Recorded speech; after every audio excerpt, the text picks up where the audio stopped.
Réveillez-vous, septembre 2015. L'argent et vous. L'argent fait tourner le monde. Il y a une part de vérité dans cette maxime. En effet, il faut de l'argent pour se nourrir, se vêtir et se loger. Le rôle de l'argent dans notre société est incroyablement important, écrit un journaliste financier. Si l'argent n'était plus notre moyen d'échange, ce serait la panique et nous serions en guerre en moins d'un mois. Bien sûr, l'argent a ses limites.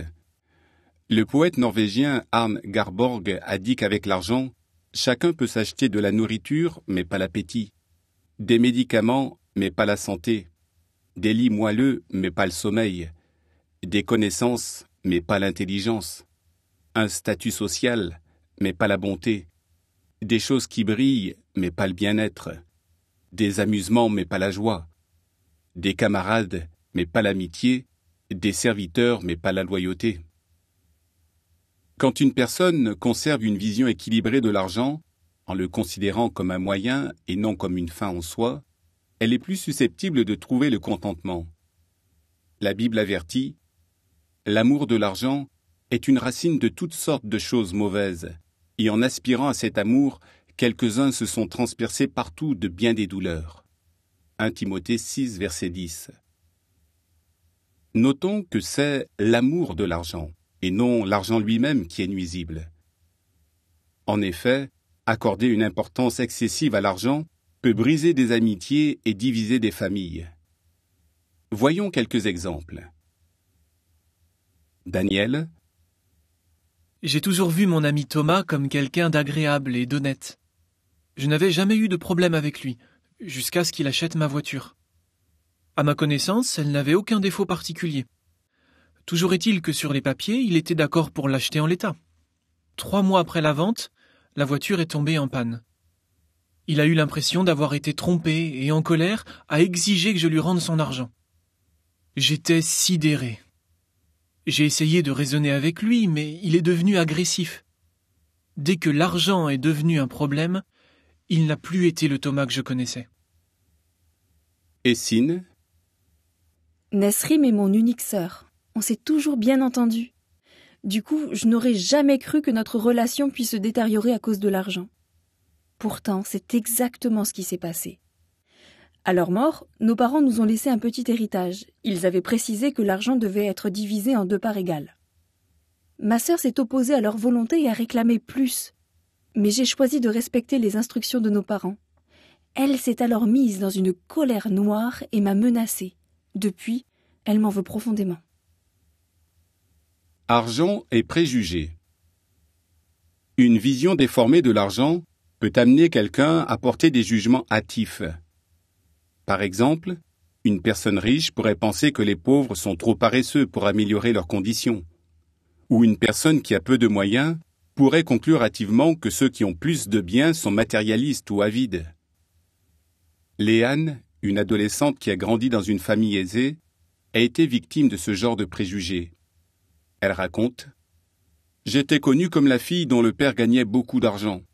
On me faisait souvent des réflexions du genre « Si tu veux quelque chose, il te suffit de demander à papa. » Ou bien « Désolé, mais tout le monde n'est pas riche. On ne peut pas tous s'acheter de belles voitures comme ta famille. » Finalement, j'ai demandé à mes amis d'arrêter ces remarques et je leur ai expliqué pourquoi cela me blessait. Je voulais être connue non comme une fille riche, mais comme une fille sympa.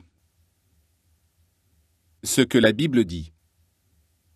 La Bible ne condamne pas l'argent et ne blâme pas ceux qui en ont, même beaucoup. Le problème n'est pas la quantité de biens qu'une personne a, mais la façon dont elle considère ce qu'elle a ou ce qu'elle veut avoir. Les conseils bibliques sur l'argent sont équilibrés et aussi utiles aujourd'hui qu'à l'époque de leur rédaction. Examinons-en quelques-uns. La Bible dit « Ne peine pas pour acquérir des richesses ». Proverbe 23, verset 4. D'après le livre « L'épidémie de narcissisme », les gens qui cherchent à être riches sont susceptibles d'avoir une santé mentale plus fragile. Ils souffrent également de problèmes physiques comme des maux de tête, de gorge ou de dos. et ils ont davantage tendance à boire ou à se droguer. De toute évidence, courir après les richesses rend malheureux. La Bible dit que votre manière de vivre soit exempte d'amour de l'argent, tandis que vous vous contentez des choses présentes. Hébreux 13, verset 5. Une personne qui manifeste le contentement n'est pas immunisée contre les inquiétudes liées à l'argent. En revanche, elle sait les relativiser. Par exemple, elle ne réagira pas de façon excessive à une perte financière. Elle s'efforcera plutôt de cultiver l'état d'esprit de l'apôtre Paul, qui a écrit « Je sais être à court de vivre, oui, je sais être dans l'abondance. En toutes choses et en toutes circonstances, j'ai appris le secret et d'être rassasié et d'avoir faim, et d'être dans l'abondance et d'être dans le besoin. » Philippiens 4, verset 12. La Bible dit « Celui qui met sa confiance dans sa richesse, lui, il tombera. » Proverbe 11, verset 28. Des spécialistes citent les problèmes d'argent parmi les causes courantes de conflits conjugaux entraînant un divorce. Les problèmes d'argent sont aussi une cause de suicide. Pour certains, l'argent est plus important que leur mariage, voire même que leur vie. À l'opposé, ceux qui ont une vision équilibrée des choses ne placent pas leur confiance dans l'argent. Au contraire, ils reconnaissent la sagesse de ces paroles de Jésus. Même lorsque quelqu'un est dans l'abondance, sa vie ne provient pas des choses qu'il possède. Luc 12, verset 15. Quelle est votre vision de l'argent? Un examen personnel vous fera peut-être prendre conscience de la nécessité d'acquérir une vision équilibrée de l'argent. Par exemple, demandez-vous: suis-je attiré par les promesses d'enrichissement rapide? Ai-je du mal à être généreux? Ai-je tendance à me lier d'amitié avec les gens qui ne parlent que d'argent ou de ce qu'ils possèdent? Ai-je recours aux mensonges ou à des procédés malhonnêtes pour gagner de l'argent? L'argent me donne-t-il l'impression d'être important? Est-ce que je pense constamment à l'argent? Mon état d'esprit vis-à-vis de l'argent nuit-il à ma santé ou à ma vie de famille? Si vous avez répondu oui à l'une de ces questions, efforcez-vous de rejeter les pensées et les tentations matérialistes. Évitez de devenir l'ami de ceux qui donnent trop d'importance à l'argent et aux biens. Recherchez plutôt la compagnie de personnes qui accordent de la valeur à des principes moraux élevés. Ne permettez jamais à l'amour de l'argent de prendre racine dans votre cœur. Laissez l'argent à sa place, c'est-à-dire après les amis, la famille et votre santé physique et affective. De cette façon, vous démontrerez que vous avez une vision équilibrée de l'argent. Ceci est un complément d'information. La famille est plus importante que l'argent. Mon père a récemment modifié son testament, ce qui a considérablement réduit ma part d'héritage, tout en augmentant celle de mon frère et de ma sœur. Mais nous en avons parlé. Je comprends parfaitement ses raisons et je suis d'accord avec sa décision. Je ne laisserai jamais une chose aussi futile que l'argent causer des divisions dans ma famille. Josué, 55 ans. Argent et favoritisme. Un homme sans ressources est un objet de haine même pour son semblable, mais nombreux sont les amis du riche. Proverbe 14, verset 20. Comme ce verset de la Bible le montre, notre vision de l'argent peut influencer la façon dont nous traitons les autres. Par exemple, nous pourrions avoir tendance à mépriser ceux qui ont peu de moyens et qui ne peuvent rien faire pour nous. D'un autre côté, nous pourrions flatter ceux qui sont riches afin d'être bien vus par eux et d'obtenir leur faveur, voire des avantages financiers. La Bible condamne ceux qui font preuve de favoritisme, que ce soit en méprisant les petits ou en admirant les personnes pour en tirer profit. Jude 16. Soyez résolus à considérer et à traiter les autres de façon équitable. Des versets pleins de sagesse. La Bible admet: l'argent procure une protection. Ecclésiaste 7, verset 12. Cependant, la Bible avertit: qui se hâte pour acquérir des richesses ne restera pas innocent. Proverbe 28, verset 20. Ceux qui sont bien décidés à être riches tombent dans la tentation, dans un piège et dans de nombreux désirs insensés et nuisibles. 1 Timothée 6, verset 9. La Bible conseille donc que votre manière de vivre soit exempte d'amour de l'argent. Hébreux 13, verset 5. Gardez-vous de toute espèce de convoitise, parce que, même lorsque quelqu'un est dans l'abondance, sa vie ne provient pas des choses qu'il possède. Luc 12, verset 15. N'oubliez pas de faire le bien et de partager avec d'autres. Hébreux 13, verset 16. Quel bienfait recevrons-nous? Il y a plus de bonheur à donner qu'à recevoir. Acte 20, verset 35. L'âme généreuse engraissera, et celui qui arrose abondamment autrui sera lui aussi abondamment arrosé. Proverbe 11, verset 25. Fin de l'article.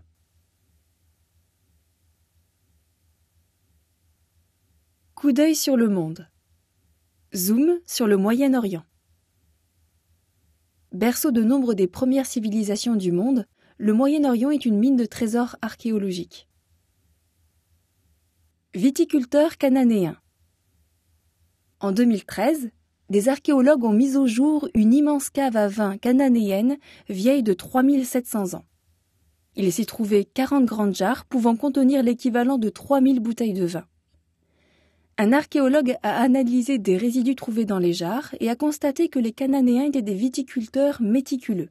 Il explique : la composition du vin est strictement la même dans chacune des jarres. Le saviez-vous ? La Bible parle de la fabrication du meilleur vin dans l'Israël antique et de la conservation du vin dans de grandes jarres. Le Chant de Salomon, 7, verset 9. Explosion démographique. En 2012, il y a eu en Égypte 560 000 naissances de plus qu'en 2010, selon un rapport paru dans le quotidien The Guardian. C'est le pic le plus élevé de l'histoire de l'Égypte, précise Maged Osman de la société d'études égyptienne Bassera. Des spécialistes disent que si la croissance se poursuit à ce rythme, le pays connaîtra davantage de pénuries d'eau, d'énergie et de nourriture. Le saviez-vous ? Selon la Bible, le projet de Dieu est que les humains remplissent la terre dans une mesure raisonnable et que tous disposent de nourriture en quantité suffisante. Genèse 1, verset 28, Psaume 72, verset 16. Découverte de pièces cachées. Plus d'une centaine de pièces de bronze portant l'inscription An 4 ont été découvertes près d'une route en Israël. Cette date correspond à la 4e année de la révolte juive contre les Romains, 69 à 70 de notre ère, révolte qui a conduit à la destruction de Jérusalem. Pablo Betzer, directeur des fouilles, explique : manifestement, quelqu'un a eu peur que la fin approche. Peut-être voyait-il la progression de l'armée romaine. Il a caché ses biens en espérant les récupérer plus tard. Le saviez-vous ? En l'an 33, Jésus a prédit le siège de Jérusalem par les Romains. Il a exhorté les chrétiens à fuir vers les montagnes pour y trouver refuge. Fin de l'article.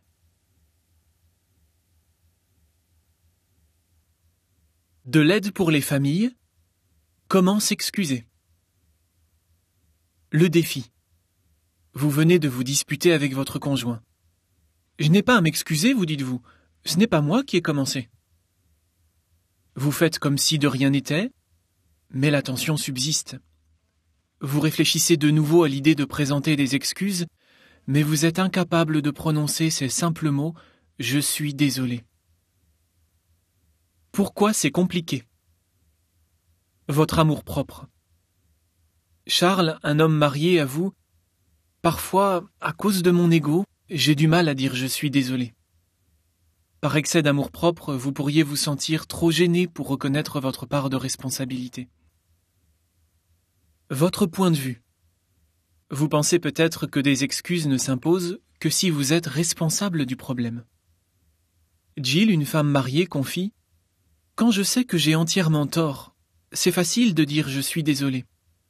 Mais quand nous avons tous les deux dit des choses que nous regrettons, c'est difficile. C'est vrai, pourquoi serait-ce à moi de m'excuser si nous sommes tous les deux fautifs? Vous pensez peut-être que votre refus de vous excuser est d'autant plus justifié que ce qui s'est passé est selon vous entièrement de la faute de votre conjoint. Quand vous pensez sincèrement que vous n'avez rien fait de mal, dit Joseph qui est marié, ne pas s'excuser est une façon de clamer son innocence. Votre éducation. Vous avez peut-être grandi dans un foyer où s'excuser était rare. Dans ce cas, vous n'avez sans doute pas appris à reconnaître vos torts. Comme vous n'avez pas été exercé à faire des excuses sincères dans votre enfance, vous n'avez jamais acquis cette habitude une fois adulte. Ce que vous pouvez faire. Pensez à votre conjoint. Rappelez-vous une situation où quelqu'un vous a présenté des excuses et le bien que vous avez ressenti alors. Pourquoi ne pas faire en sorte que votre conjoint ressente la même chose? Même si vous ne pensez pas avoir tort, vous pouvez vous excuser pour la peine qu'il a éprouvée ou pour les conséquences involontaires de vos actes. Vos paroles peuvent aider votre conjoint à se sentir mieux. Principe biblique. Comme vous voulez que les hommes fassent pour vous, faites de même pour eux. Luc 6, verset 31. Pensez à votre couple. Voyez les excuses non comme une défaite pour vous, mais comme une victoire pour votre couple. Une personne qui reste offensée est plus inaccessible qu'une ville forte, déclare Proverbe 18, verset 19. Traduction écuménique de la Bible. Lorsque chacun est sur la défensive, rétablir la paix est difficile, voire impossible. Par contre, quand vous vous excusez, vous empêchez la situation d'empirer. En réalité, vous faites passer votre couple avant vous. Principe biblique. Estimez avec humilité que les autres sont supérieurs à vous. Philippiens 2, verset 3. Soyez prompt à vous excuser. C'est vrai qu'il peut être difficile de s'excuser quand les torts sont partagés. Mais les erreurs de votre conjoint ne justifient pas vos propres erreurs. Donc, ne tardez pas à vous excuser. Ne vous imaginez pas que le temps réglera le problème. En vous excusant, vous aiderez votre conjoint à s'excuser à son tour. Et plus vous le ferez, plus cela vous sera facile. Principe biblique. Arrange-toi vite avec celui qui porte plainte contre toi. Matthieu 5, verset 25. Soyez sincères. Faire des excuses ne signifie pas se trouver des excuses. Et dire, peut-être avec une pointe de sarcasme, « Je suis désolé que tu le prennes aussi mal », n'est pas du tout une façon de s'excuser. Acceptez votre part de responsabilité et admettez la peine que votre conjoint ressent, que cette peine soit à votre sens justifiée ou non. Soyez réaliste. Comme tout le monde, il vous arrivera de faire des erreurs. Acceptez-le humblement. Même si dans une situation donnée, vous pensez être irréprochable, admettez que votre version des faits est sans doute incomplète. Dans une dispute, dit la Bible, le premier a raison, mais l'autre se présente et tout est à revoir. Proverbe 18, verset 17, Bible des peuples. Vous serez plus enclin à vous excuser si vous avez une vision réaliste de vous-même et de vos défauts. Ceci est un complément d'information. Jason et Alexandra. Les excuses peuvent transformer une vie de couple où les problèmes subsistent et créent des tensions en une vie de couple où les problèmes ne sont que de petites bosses sur la route. Les excuses vous donnent l'occasion de démontrer votre amour l'un pour l'autre. Kay et Julia. L'objectif des excuses est de rétablir la paix et le bonheur, et non de savoir qui a tort ou qui a raison. Si quelque chose a blessé votre conjoint, faites tout ce que vous pouvez pour qu'il se sente mieux. Fin de l'article.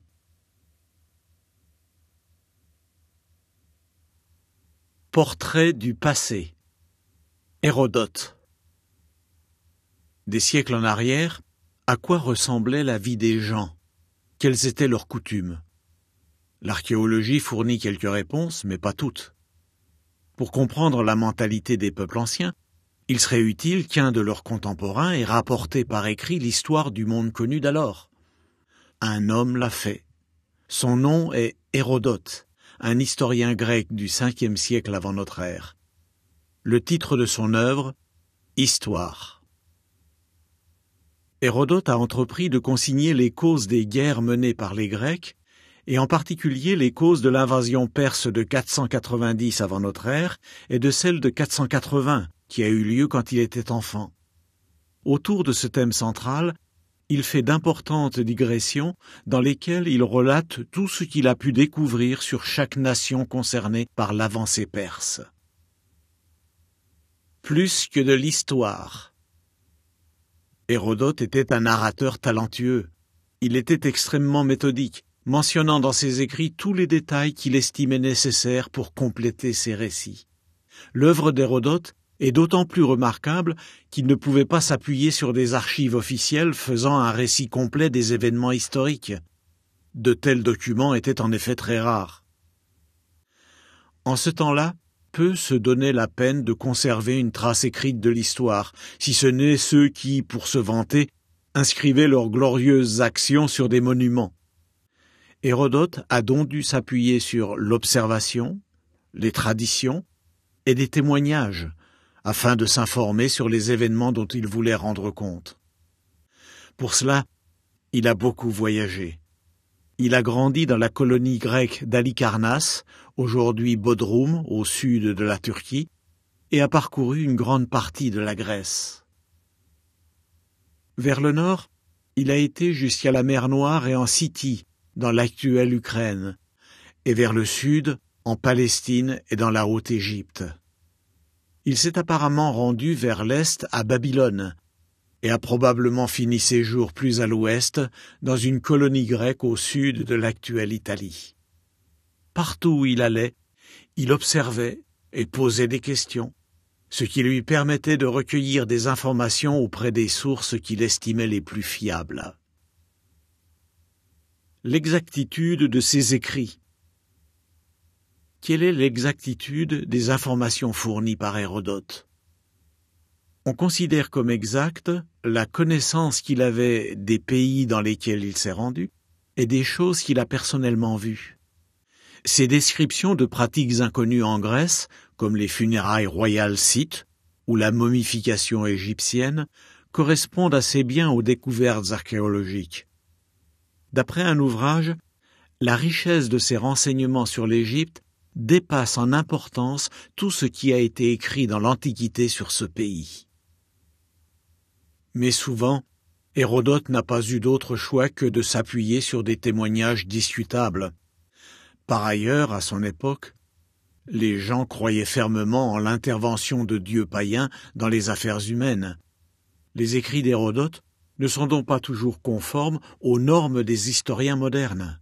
Il s'efforçait malgré tout de faire la distinction entre les faits et les légendes. Il a déclaré avec bon sens qu'il ne croyait pas tout ce qui lui était dit.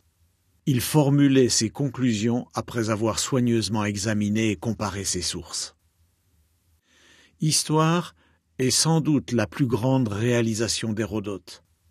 Étant donné le peu de moyens dont il disposait, il a accompli un véritable tour de force. Ceci est un complément d'information. En bref, l'écrivain latin Cicéron, 106 à 43 avant notre ère, a appelé Hérodote le père de l'histoire. Sans doute parce qu'histoire était jusque-là la plus vaste entreprise menée dans le but de consigner les événements passés. Histoire est un chef-d'œuvre intemporel, dit un auteur actuel. Il traite non seulement d'histoire, mais aussi d'anthropologie, de géographie, de théologie, de philosophie, de sciences politiques et de théâtre tragique. Dans une période cruciale de l'histoire du monde, Hérodote a préservé des informations de première main sur la Grèce, l'Asie occidentale et l'Égypte. Conclusion d'un historiographe. Nous avons maintenant réuni assez de preuves pour affirmer qu'Hérodote est digne de confiance, a écrit l'historiographe classique Arnoldo Momigliano. Des orientalistes ont fait un examen minutieux d'Hérodote à la lumière de l'archéologie et des langues qu'ils ne pouvaient comprendre. Ils ont établi qu'il avait fidèlement décrit ce qu'il avait vu et honnêtement rapporté ce qu'il avait entendu.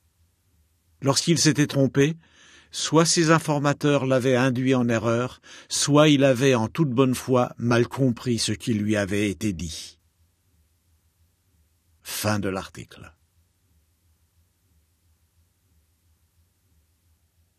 Des pays et des peuples. Petit tour au Nicaragua. Le Nicaragua est souvent appelé le pays des lacs et des volcans. On y trouve le plus grand lac d'Amérique centrale, le lac Nicaragua. Les tribus indigènes le surnomment Cocibolca, ce qui signifie douce mer. Parsemé de centaines d'îles, il est le seul lac d'eau douce à abriter une faune océanique, dont des requins, des espadons ou des tarpons.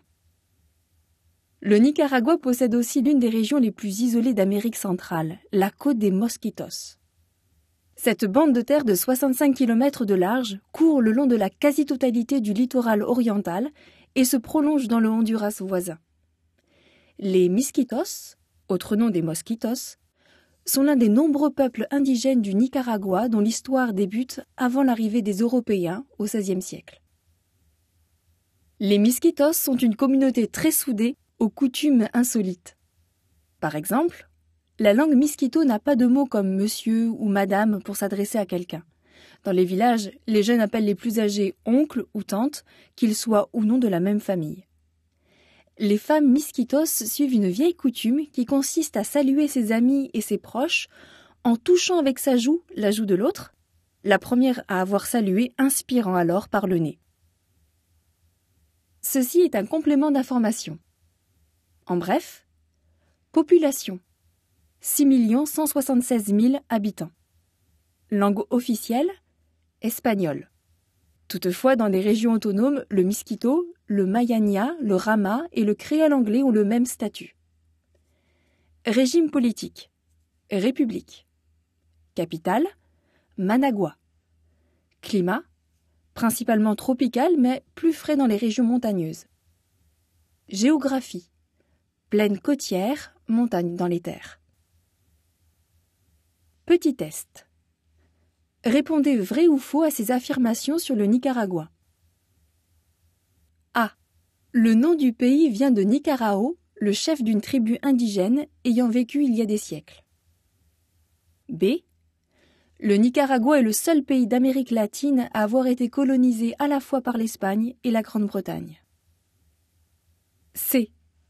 Dans les siècles passés, les villes situées le long des rives du lac Nicaragua étaient attaquées par des pirates venant des Caraïbes. D. Le Nicaragua est le pays dont la densité de population est la plus faible d'Amérique centrale. Réponse : toutes ces affirmations sont vraies. Fin de l'article.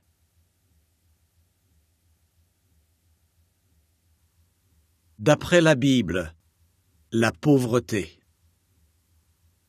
Malgré les efforts louables déployés pour l'éradiquer, la pauvreté touche encore des millions de personnes à travers le monde. Pauvreté et bonheur sont-ils compatibles ? Ce que certains disent. Beaucoup de gens croient que le bonheur et l'épanouissement personnel découlent des richesses matérielles et que la véritable réussite dépend en grande partie de l'argent qu'une personne possède. Parce qu'ils reçoivent peu ou pas d'instruction, de soins de qualité et d'autres avantages, ceux qui sont pris au piège de la pauvreté ne peuvent pas espérer mener une vie heureuse et satisfaisante. Ce que la Bible dit.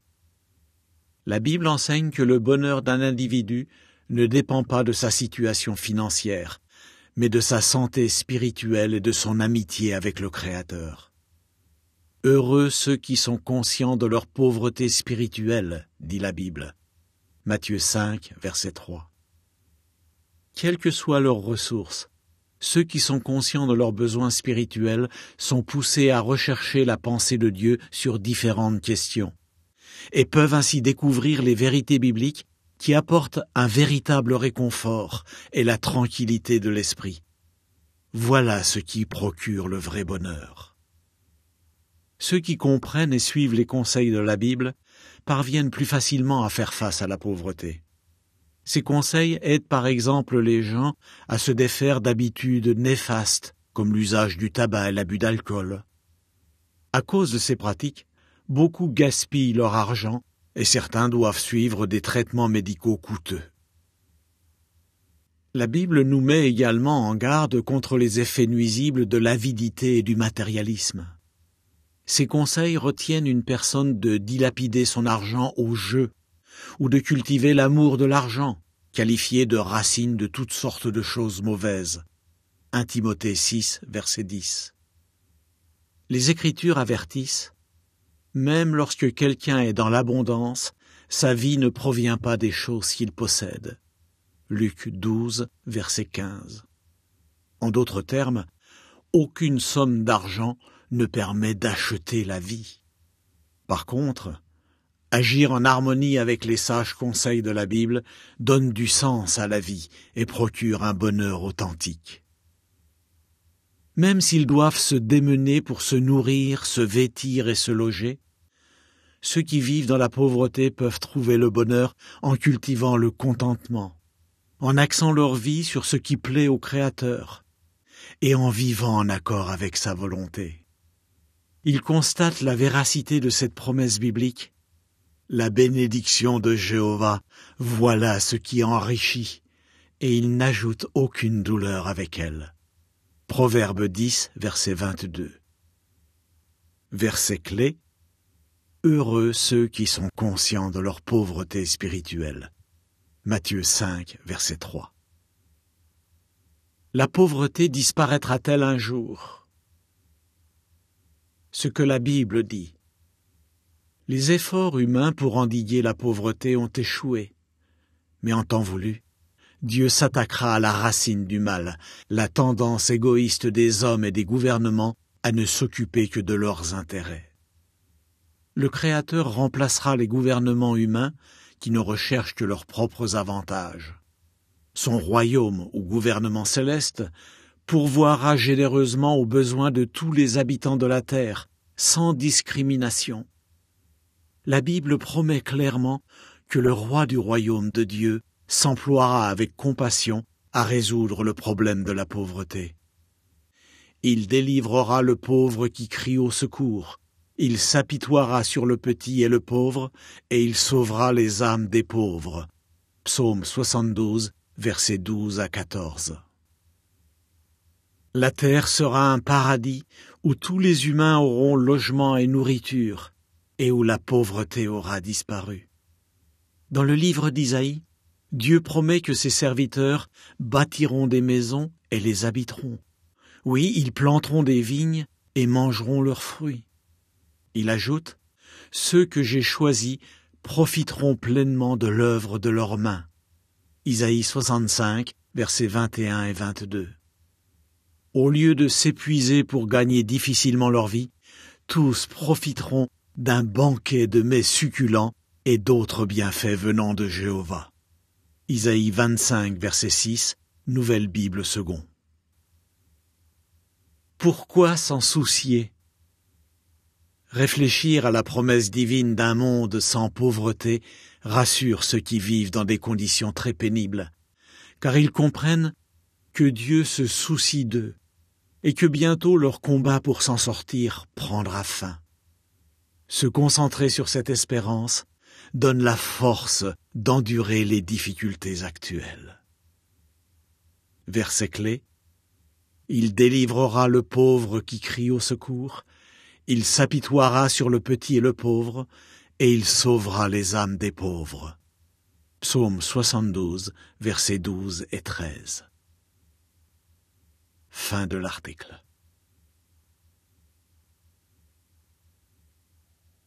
Hasard ou conception? Des micro-organismes qui dégradent le pétrole. En 2010, près de 800 millions de litres de pétrole brut se sont déversés dans le golfe du Mexique après l'explosion et l'effondrement d'une plateforme pétrolière. Pourtant, en quelques mois, une grande partie de la pollution a disparu. Comment est-ce possible? Considérez ceci. Des chercheurs ont montré que des bactéries marines sont capables de dégrader les longues chaînes carbonées des molécules présentes dans le pétrole. Le professeur Terry Hazen, un microbiologiste spécialiste de l'environnement, a qualifié ces organismes de missiles détecteurs de pétrole. Ces organismes sont en partie responsables du phénomène qui s'est produit dans le golfe du Mexique. Qu'il y ait dans la mer des micro-organismes mangeurs de pétrole n'est pas vraiment une surprise, a déclaré la BBC. En effet, depuis toujours, le plancher océanique relâche naturellement, par suintement, du pétrole dans les eaux du monde entier. Certes, les efforts humains pour nettoyer les nappes de pétrole produisent du résultat. Mais les meilleures actions entreprises dans ce but peuvent faire plus de mal que de bien. Les dispersants chimiques utilisés perturbent les processus naturels qui dégradent le pétrole. De plus, ces dispersants sont toxiques et ont des effets secondaires durables sur l'environnement. Mais la décomposition naturelle du pétrole, notamment par des micro-organismes mangeurs de pétrole, permet à la mer de s'auto-nettoyer sans les effets négatifs des méthodes artificielles. La note ajoute: il est encore trop tôt pour connaître les effets à long terme que cette catastrophe survenue dans le golfe du Mexique aura sur la vie marine. Fin de la note. Qu'en pensez-vous? Les micro-organismes marins mangeurs de pétrole sont-ils le produit du hasard ou d'une conception?